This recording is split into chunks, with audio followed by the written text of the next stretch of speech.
Cześć wszystkim, z tej strony Wiktor. Dziś mam dla Was maszynę prosto z nad Pacyfiku. Przed Wami F4F Wildcat. Zapraszam do oglądania. Kobi, buduj historię klocek po klocku.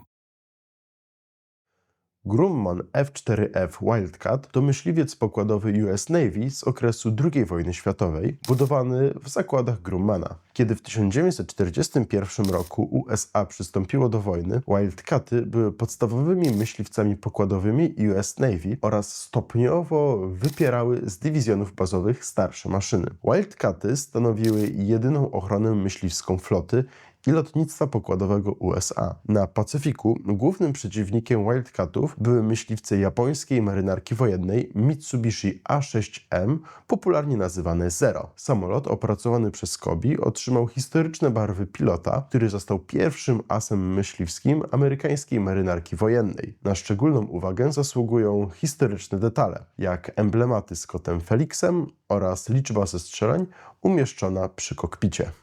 Recenzję rozpoczniemy od opisu pudełka. Na froncie przedstawione są wszystkie najważniejsze informacje, czyli ilość klocków, ilość figurek, numer katalogowy zestawu oraz nazwa licencjodawcy. Ponadto nie zabrakło grafiki, na której przedstawiony jest główny bohater, czyli samolot F4F Wildcat na tle Pacyfiku, gdzie wkradł się właśnie japoński Zero. Na odwrocie przedstawione są niektóre funkcjonalności tego zestawu, takie jak m.in. ruchome śmigła, otwierany kokpit, a także ruchome stateczniki.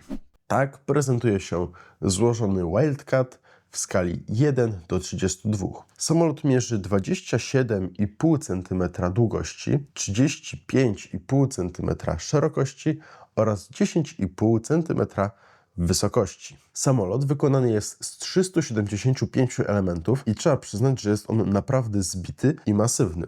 Spójrzcie tylko na jego kształt. Wygląda trochę jak wielka beczka ze skrzydłami. Tak też go często widzieli amerykańscy piloci. Mimo to był chwalony ze względu na niektóre swoje atuty, jakim było silne uzbrojenie składające się z 4 karabinów maszynowych w skrzydłach, a także ze względu na swoją zwrotność. Również silnik był tutaj bardzo niezawodny i chwalony. Jak już mówimy o silniku, to zobaczcie, jak bardzo bezproblemowo kręcą się śmigła tego samolotu. Naprawdę obłędnie to wygląda. Warto zwrócić uwagę na jego charakterystyczny granatowy kamuflaż. Samoloty amerykańskiej marynarki wojennej, czyli US Navy, właśnie malowane były w taki granatowy kolor, z klasycznym białym spodem.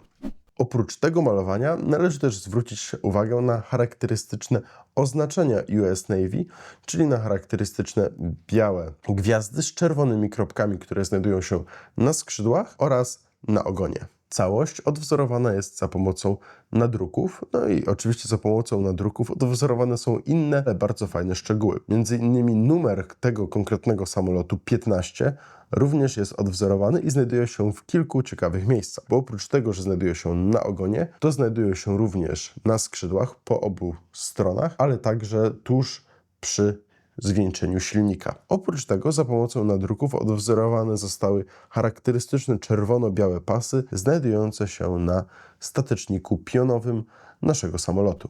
Jak wspomniałem wcześniej, fajnym szczegółem jest odwzorowany kot Felix oraz japońskie flagi. 5 japońskich flag, co oznacza 5 zwycięstw właśnie tego pilota. Jak już jesteśmy przy pilocie, to warto wspomnieć o otwieranej kabinie, którą można bez problemu zdjąć, a w której znajduje się właśnie nasz pilot. Ale zanim przejdziemy do pilota, zostańmy chwilę przy samym kokpicie. Samolot ma odwzorowane wnętrze, w którym mieści się wolant, specjalna rura, którą można podpiąć do maski tlenowej pilota oraz charakterystyczny lotniczy celownik znajdujący się tuż przy pancernej przedniej szybie.